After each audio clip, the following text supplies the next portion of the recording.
Welcome to the Perth Entrepreneur Podcast with me, Neil Gibb, where each week we use the stories and journeys of other successful business owners to motivate, inspire, and empower you to become the next breed of successful entrepreneurs. This week on the show, I speak with Pete Bowman. Pete has been an entrepreneur since his early 20s, and after being involved in multiple businesses across multiple industries for nearly 40 years, he certainly is a wealth of knowledge. Being a business owner is all Pete has ever known, with his family being one of the largest tobacco distributors in Western Australia as he was growing up. Pete also established himself in the product wholesaling and distribution industry as importing sporting products from overseas with his dad. Pete Bowman, welcome to the Perth Entrepreneur Podcast. Mate, it's going to be a good morning, I reckon. Definitely is. So Pete is actually joining us from South Australia because he travels backwards and forwards from SA to WA. And the last time he was in South Australia, they closed the borders. So what's happening, Pete? Are you okay over there? Are you surviving? Yeah, I'm going well. It's kind of weird, isn't it? This world we're adapting to. And so I think I was telling you before that I fly I spend 8 days in Adelaide, 6 days in Perth. My family, my wife and the kids live here. Yep. And we'll talk about that from a lifestyle perspective, but I would do about 20 flights a year. Yeah. Between Perth and Adelaide. And I lobbed here, and then 4 days later, the Premier of Western Australia decided that WA was a no-go zone. So that was the end of it. And also, Qantas have obviously dramatically shut down their fleet. I think at this stage, the earliest I'll be able to fly back to Perth would be early July, which is kind of weird, but it's the way it is. And, I think it's mentally, you just have to adapt to that. It is what it is. And I hear people bitching and going on about it. It is what it is. Yeah. And it's about our capacity to adapt to those circumstances. So all I've done is adapt. It's good. I've got a laptop. I can talk to people. And we're doing what we're doing today, Zoom. Yeah, that's it. So I'm guessing you can quite comfortably run your businesses from South Australia remotely. Yeah, I think, it's interesting. I operate in a couple of spaces. I obviously operate my own. I've always been involved in the product and service area of business, but I've also got an engagement in a tourism project back in Perth called the Divkin, which is a beautiful replica sailing ship. And part of what we would normally do at this time of the year was go on public exhibition out at Aqua, which is at Hillarys. And of course, with Corona, that completely shut down that whole experience because we couldn't provide the social distancing that was required. So we basically put that project on maintenance, and so therefore, and I can run all of that remotely. And then my other interests in business are, very much involved into the online market space. So you can do a lot of that sort of stuff. And I read books years ago talking about, the ability to run a business from a laptop, and I'm going like, well, how could you do that? And then we hit this reality, and we go like, well, everyone's doing it to some degree. Yeah. So.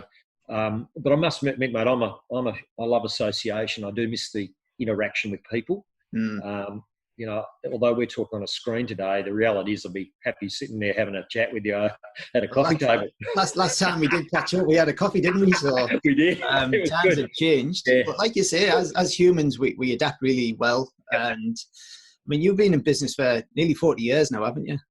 Yeah, it's kind of interesting. I think I come from a background of essentially entrepreneurs. I mean, my grandfather and his brother, can you imagine this? In 1929, in the thick of the recession, my grandfather and his brother set up their first import business in West Perth. Yep. And they started imagine this, when they ordered product for their business from Germany, from the UK, from the US, they would send a letter. Oh. I remember that. It was a purchase order as a letter. And you imagine it took, I don't know how long, planes weren't flying then, so it would go by ship. The purchase order would be placed. I just find it amazing. And so our family have always been around the area of business. And I've shared this with people before that our family company was the distributor of tobacco. We were the biggest, we used to handle product for a company called Rothmans, which is a big tobacco company. The big brand we had was Winfield, which in the 70s and 80s had about 30% of the market. And I think I've shared with you previously, that was my first entrepreneurial experience as a 12-year-old kid. I used to go into the office with my dad on a Saturday morning, and he'd be doing some work in his office, and I'd sneak into the into the tobacco showroom, which always had plenty of open packets of cigarettes. And I'd take my little backpack in there and I'd just fill 20 or 30 into there so they didn't notice them missing. And then I'd be at school on Monday doing a ripping trade in single sale tobacco. And it was the only time I think I sold them for 10 cents or 20 cents. It's the only time I've ever been in business and made 100% profit margin. Cost of sales, 0. And no, my dad didn't catch on for too long with it. He kept wondering why I was always in the showroom. So I was just checking the things out, Dad, just checking things out.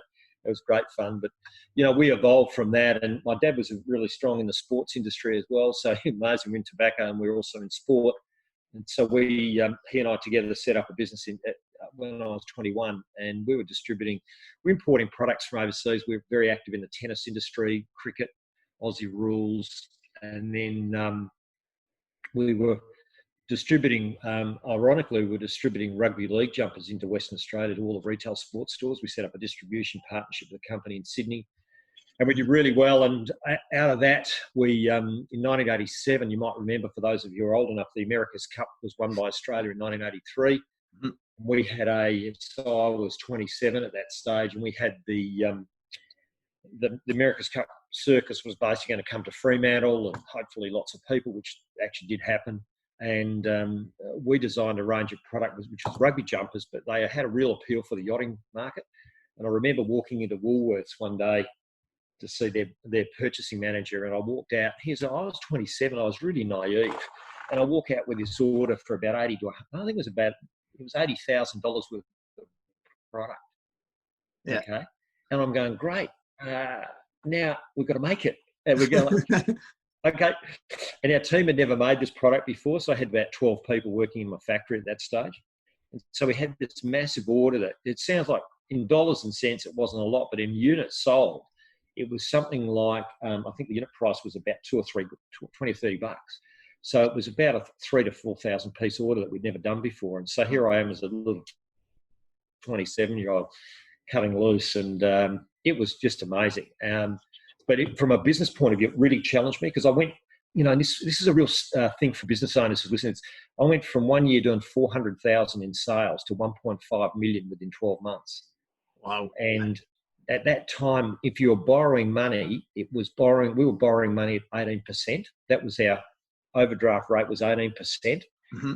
And our penalty if we went over the overdraft was another 5%. So you could be paying up to 23%. Yeah. I remember in 1 year I paid nearly 100,000 in interest to the bank. And wow. This will be amusing to your.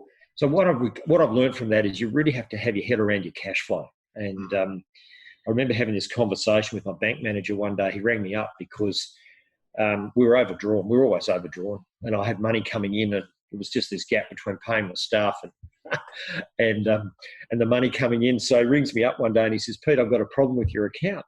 I said, "Really?" I said, "What's the problem?" He said, "Well, you're over your overdraft limit." I said, "Yeah, I understand that." So I said, "Why is that my problem?" I said, "I reckon it's your problem because you lent me the money." Anyway, he wasn't amused by mine. I've got a sense of humour, but he didn't appreciate it. So probably not the right time to have that sense of humour, was it? No. It's like, I remember when I was look, businesses go through this. I remember one time I had a Telstra bill for my business, which was reasonable in terms of, and I did a return to sender to Telstra.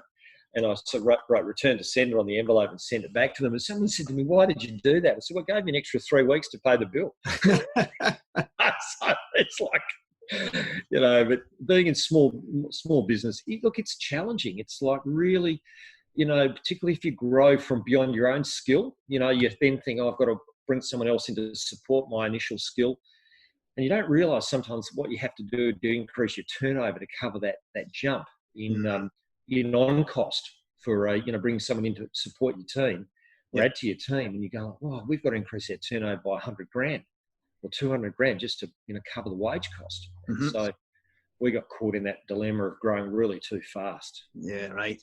So did you have any physical stores, or were you just a distribution chain to the likes of Rebel Sports? Yeah, we operated as a what you would traditionally call in the old days a wholesaler. So we would bring product into our warehouse in East Perth, and we would then distribute out to our various retail stores, which would be anywhere from a sports store to a souvenir outlet, and we, even to department stores and chain stores. So we'd distribute that out. So we had a premises down there in East Perth, and that was how we operated. We'd bring stuff in from India, we'd bring stuff in from Taiwan or China or the US, warehouse it, and then obviously, hopefully we turn it over fast enough to make a margin. So what did you learn during them days of like being that young entrepreneur? What sort of things did you learn that you brought into later businesses that you've been involved in? I think the biggest thing I learned is that the first thing I'll use this language, and it might be familiar to some, is that I didn't have any mentorship in that space. I think I don't know whether you've ever heard of this, what we call the Lone Ranger syndrome, where people, particularly in small business, they develop, they believe, often they might start out as an employee, and I think if you've ever read the book Cashflow Quadrant by Robert Kiyosaki, he talks about these 4 quadrants of business. And often you'll be an employee where you're working really hard, and you think, I'm working hard for this other bloke. Why don't I step out and do my own thing? Well, it's one thing to do that, but then running a business is not being an employee. You have got a whole range of new responsibilities that come as a result of that. And I think the biggest one that I learned is 2 things: not managing my cost or expenses well, and almost living on the hope that there would be enough turnover to cover the expenses. Like, you have this hopeful budget. And I was always hopeful that the amount of turnover we did from a sales point of view would cover the outgoings, instead of being really tooth comb about it nowadays and saying, if I look at business, that I'm very, very, I learned this from a mentor of mine a few years ago. He said, Pete, I want you to do this as an exercise. He said, I want you to sit down one day and I want you to go through all of your outgoings, and I want you to see if you can find $1,000 a month worth of wasted expenses. And I said, why would you want me to do that? He said, because at the end of the year, that's 12 grand. Yeah. What he was trying to help me understand, it's the little things sometimes that drip out of our businesses that don't seem much when you see them each month coming out of the bank account as a direct debit. But when you add them up over a year, so he said, Pete, over 5 years, that's 60 grand. Now that 60 grand could be in your pocket or your supplier's pocket. And what it was subscriptions. It was, what he challenged me to do was every year review my insurances, so to see if I was getting an appropriate deal. It's interesting, if you don't make any noise, your insurance company will never come to you with a better deal. Right. He challenged me to look at my phones, and what did I have the right package for my phone? It was unbelievable. Just small things that added up. And so I've learned to be very prudent about my cash management now. And I learned this. I've been really helpful. When I grew up, cash was a part of our world. Nowadays, you never see this stuff. But one of the things this mentor of mine said to me one day, he says, I want you to pull a $100 note out of your pocket. And he says, what I want you to do is get a relationship with that $100, so that when you go to spend it, I want you to feel some sort of emotion. He said, because when you spend that $100, you never get to do that again, of that $100. So he said, you need to make wise decisions about how you spend that 100. And what's happened over the last 20 years is we've been completely desensitized to money, because we don't see it in its physical form. We look at our debit card or we look at our credit card, and we have no emotional connection with the physical vibe of money. And I think that's the trap people fall into, because if we went back to doing cash transactions for everything we did today, I reckon we'd be much better off financially, because we'd actually have this emotional experience every time we parted with it. Yeah. Even to buy that coffee this morning, $5. When you see that pile of cash dropping down, it becomes realistic, isn't it? But when you see a zero disappear out the bank, you think, oh, there's a few of the zeros there. Should be okay. Yeah. It's like I was doing part of my world now. I mentor and coach young people on their financial journey. So I was talking to this young couple who got married last year, and they spent $25,000 on their wedding. And I said, so what's the plan for paying that off? They said, oh, we've got a 5-year perspective on it. I'm going like, well, that's a really expensive honeymoon. It's like some of those people that were at the wedding you don't even talk to today. It's like, I'll be asking for your money back. It's so easy to just do dumb things with Mm. money. And, you get to associate with people who've done really well. I mean, I grew up in Peppy Grove. It was an abundant, I think in Perth, Western Australia, I think about 90% of Perth's wealth's held between the University of Western Australia and Cottesloe beachfront. And that's probably about right. So I grew up in that environment and went to Christchurch Grammar School there. So I was surrounded by fairly abundant and affluent type environment. And what you learn to understand through those experiences is it's how people deal with their management of their debt and their cash flow that determines how they get to live. Mm. And it took me a few years to get. Here's this. My dad retired at 52 as a self-made millionaire, right? And guess who never listened to him? Or my mum, because she was actually the brains behind our family's finances. Yeah. Who never listened to them? Me.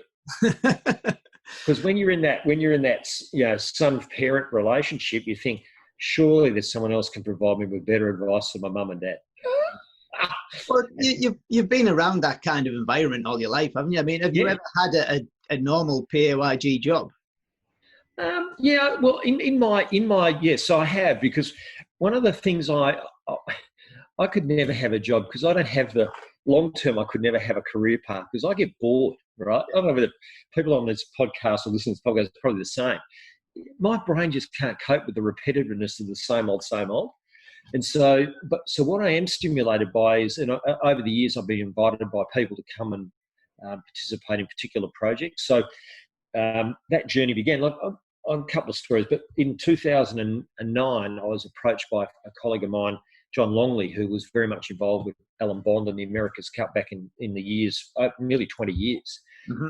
And Fremantle had won the rights to host the World Sailing Championships, which was an opportunity to bring 1,500 of the best sailors to Western Australia in advance of the Olympic Games in London in 2012. So I got invited into that project as the sales manager. It was kind of a fun project. I worked on that project for 3 years, and my role was really to create relationships with partners in the sponsorship category. So that's what we did. And but I had a finite term to it, and that's what I was. And it was very vibrant, very robust. Every day was an absolute challenge. Mm. And I tend to look for things like that. And my recent experience with the Dyfkin, which is a beautiful replica sailing ship built in Fremantle and launched in 1999, was a bit the same. John got involved with that project as the chairman of the board, rang me up. What are you up to, Pete? Mate, I've got a few things on. He said, come and have a look at this project I'm working on in Fremantle. So I went down and had a look at it. And 6 years later, I'm still there. I work on a contract basis there. Mm-hmm. But, the reason I'm still there is because each day has been a really stimulating experience. And it's not, for me, it's not full time. So I'm able to integrate my other business interests around that. So I like the challenge. And we've done some amazing things over that 6 year period with that ship. And planning some interesting ones later in the year. So I enjoy the thrust of a project, but to go to the same office every day for 20 years and do the same thing, there's no way I could do that. Yeah. You're probably a bit the same. Yeah, I did it for probably 2 years. So I did a lot of fly in, fly out previously. Yep. And when I did finally get a job in the city, I got bored of it after 12 months. Yeah. Going to the same place day in, day out. And yeah, it's just that entrepreneurial mindset of constantly looking for growth and challenges. Yeah. Because when that happens, you become a better person. I think it's about, for me, it's about how can I add more value. I mean, if you think of, I often reflect on life a bit like this. It's a bit like an hourglass. And I used to have this really interesting show during the middle of the day in Australia called Days of Our Lives. About the only thing that was interesting about it was the hourglass that started the show off. Mm-hmm. But if you think about our life as an hourglass, and when we're born, that hourglass has plenty of sand in the top of it. And I'm about to turn 60 this year, so I now see that the hourglass has got more in the bottom of it than it has in the top of it, and it's freaking me out because I'm going like, how much time I've actually got left, because I'm really conscious about legacy and about what impact you can have and what value you can deliver to other people in this experience. Because to be honest, when you part ways, I've buried both my parents now. At the end of the day, you're never remembered for what house you lived in, the car you drove, the travel you did. what you're remembered for is the impact you had on the people that surrounded you. And this was really highlighted to me a number of years ago. I went to 2 funerals in 1 year. I'm a member of the Royal Freshwater Bay Yacht Club, and when in my sailing career, I had a coach, and that coach he was just a great guy, and he had like 3 bypass operations by the time he was 40. Anyway, he passed on probably in his mid-40s. I went to his funeral. There were 600 people there, 600. And I'm going like, man, this guy's had an impact. No one ones who we could get in. There was probably hundreds that couldn't get there. Then I went to another funeral with a guy who was, by all intents and purposes, a very rich guy, financially very rich, but I reckon broke relationally. And I went to his funeral, and there was about 40 people there. Right. And I'm going like, isn't it interesting? It's about, both of them were wealthy, but in two different. And to me, one was rich, one was wealthy. My coach was wealthy because of the experiences and the impact he'd had on people. Yeah. The other guy was rich in a financial sense, but poor in other components, poor in health, poor in relationships. And so I really learned some really valuable lessons out of that in terms of it's our value that we contribute in our time that we're here. And it's about giving, not taking. If I can share this with any of the people on the listening to this podcast, you need to become a giver, not a taker. How can I give? Okay. So when Neil invited me to speak on this podcast today, I'm doing it because I want to give. Okay. That's what I've learned probably more than anything. Yeah, thanks. We appreciate you coming on, Pete, and giving us some of your time. That's been great. So you mentioned earlier that you're into business development and mentoring other entrepreneurs and business owners. Are you allowed to speak about any of the businesses that you're helping grow at the minute, or is it all secret-y type of stuff?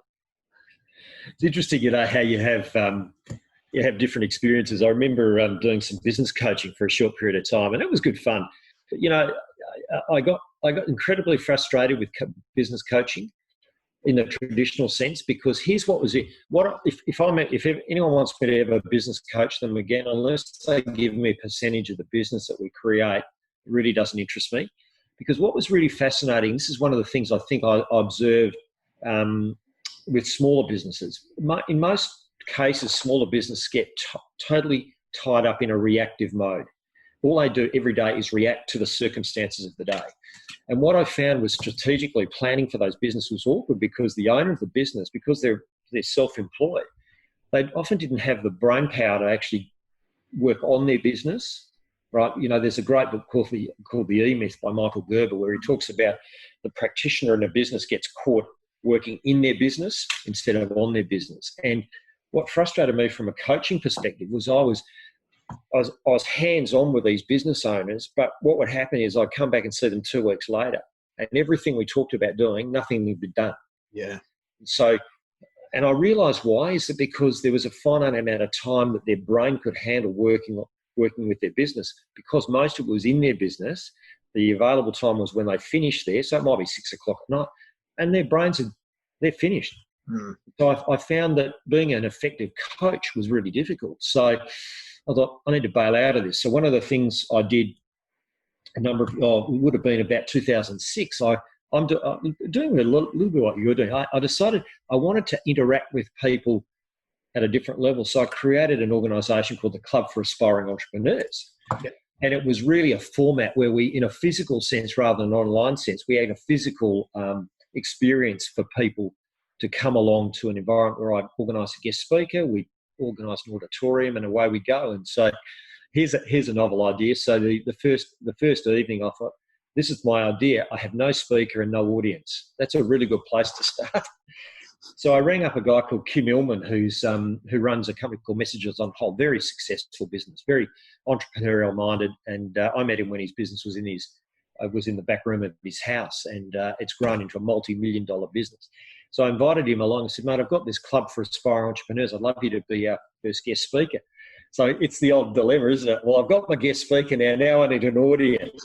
And so it's like, well, it's hard to have, so you have to have people aspirationally wanting to be there. So we put it together, and I put it out. We had 70 people turn up the first night. Yeah, nice. Oh, this is a bit of a winner. But it was really interesting because we created an environment, very much what you're doing with the podcasts and this community you're building. is giving people a space to hang on to, something a bit different. I get bored talking about football. You know, the best thing about the fact that Aussie rules isn't being played right now? You don't have to listen to people going on about how poorly their team played on a Monday. Yeah. Oh, so refreshing. Yeah. You know, like, I know we've got all this other stuff, coronavirus and stuff, but at the end of the day, it's way more refreshing. Anyway, we took that idea, Club for Aspiring Entrepreneurs, we converted it into a university program over 12 months. And the partner that I had in that environment, we created a business that did close to about $1.6 million worth of subscription fees over a 3-year period. And it really took it from nothing.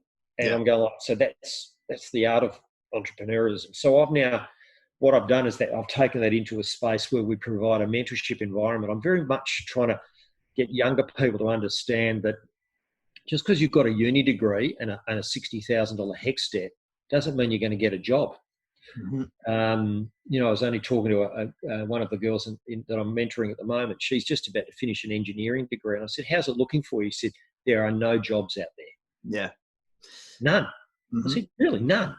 She said, pretty well. Well, how many grads are going to be there this year? She said, heaps. And I think what we've got to understand is the way in which the community is changing now, that the universities are never going to tell you this because they rely on people to come along and part with their cash to get a degree.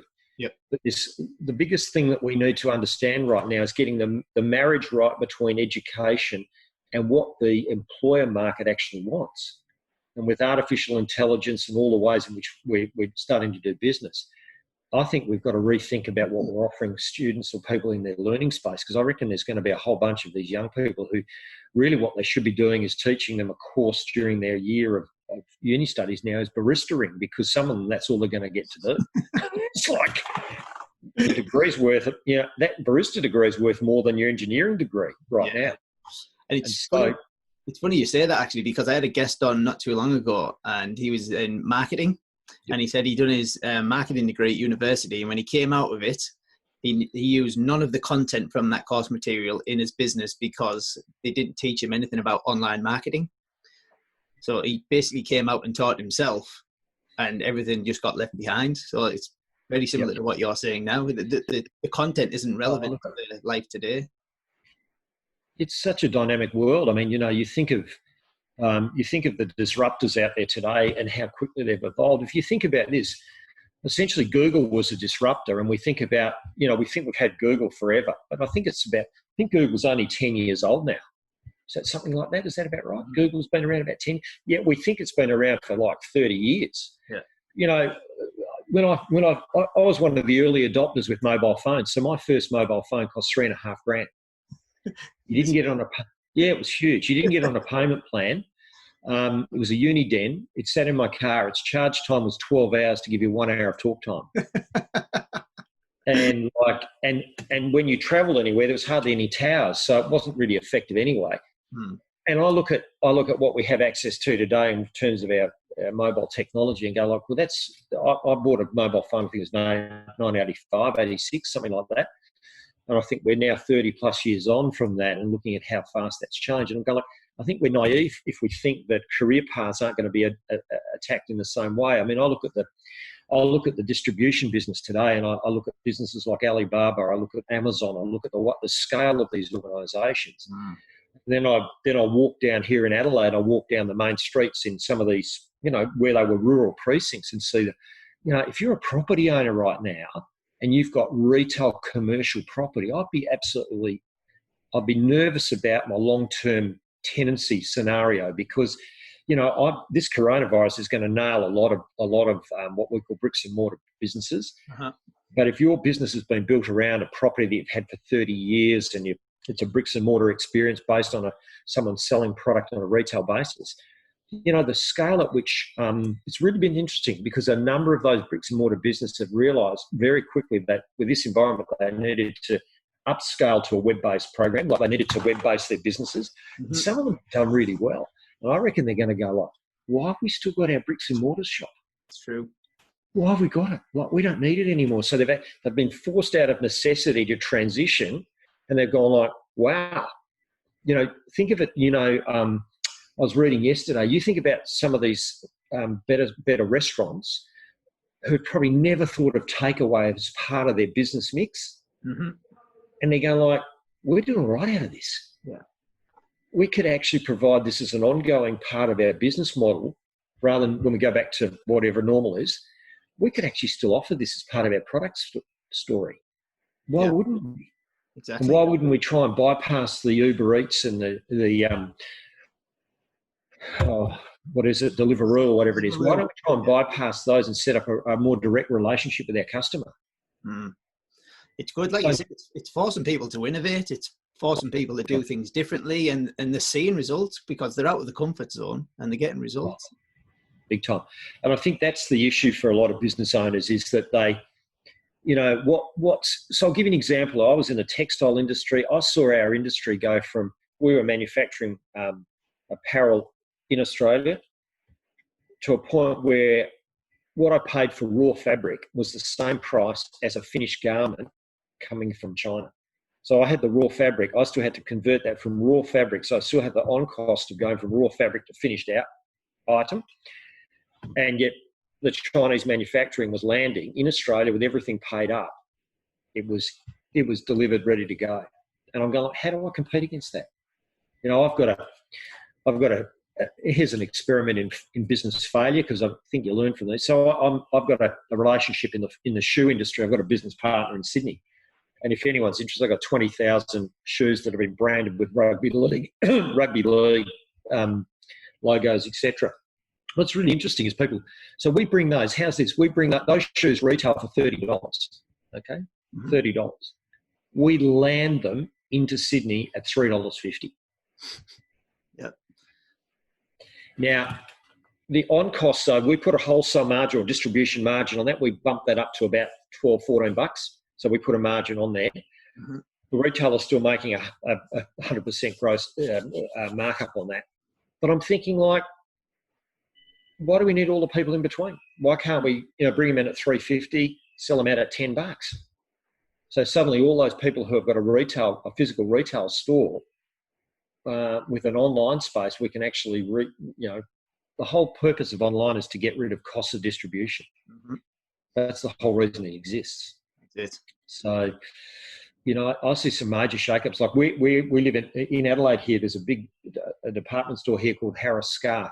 It's been in business for 170 years. 170 years. Right now, it's in the hands of administrators. Wow. And it's worth absolutely nothing. It's crazy. Because it's old school. It's redundant. Its model's redundant. Now, I hope the Harris Scarf execs don't listen to this, but anyway. So how do you see they could have avoided that then, just by simply into e-commerce and putting the majority of their stock online? I think it's really hard. I think you're going to see the same challenge. You think of Myers and David Jones. They've been trying all different models to try and maintain their presence. Yeah. And the challenge you have is that they don't have the capacity to adapt quickly enough to the move in the environment. That's why you're seeing these chains that, there's some chains operating in Australia now in the clothing industry now that revamp their product mix every 6 weeks. And they're very spontaneous. They're very much hitting the market promptly and quickly, and they just change the rules. I don't actually know. I think that you're seeing it today.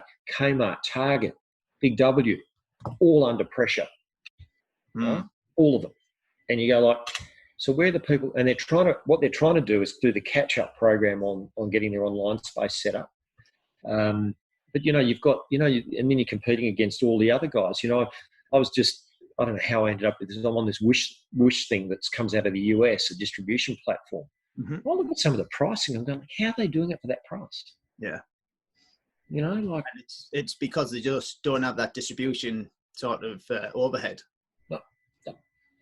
And it's also, you think about it today, it's also understanding your audience. I don't know whether you do this. I still buy a newspaper, right? But we've got 3 kids, 16, 19 and 22. I don't think they've ever read a newspaper. It's been a while since I've read one, to be honest. Yeah. And, I don't know why I buy it. It's habit, really. But so it's understanding that the move in the market. But here's what's really interesting, what I'm trying to educate these millennials about. It doesn't just affect them. See, They think the world owes them a job because they got a degree. I said, who told you that? My lecturer did. I said, well, get real. The world doesn't owe you a job. Join us next week on the Perth Entrepreneur Podcast when Pete discusses about adding value to your business through applying knowledge from mentors, why multiple streams of income is vital in business today, and why constant education and constantly evolving is critical to becoming and staying successful in business. Thanks for tuning in to the Perth Entrepreneur Podcast with me, Neil Gibb. Please hit the subscribe button and leave me a review so that I know that I'm delivering the content that you want to hear.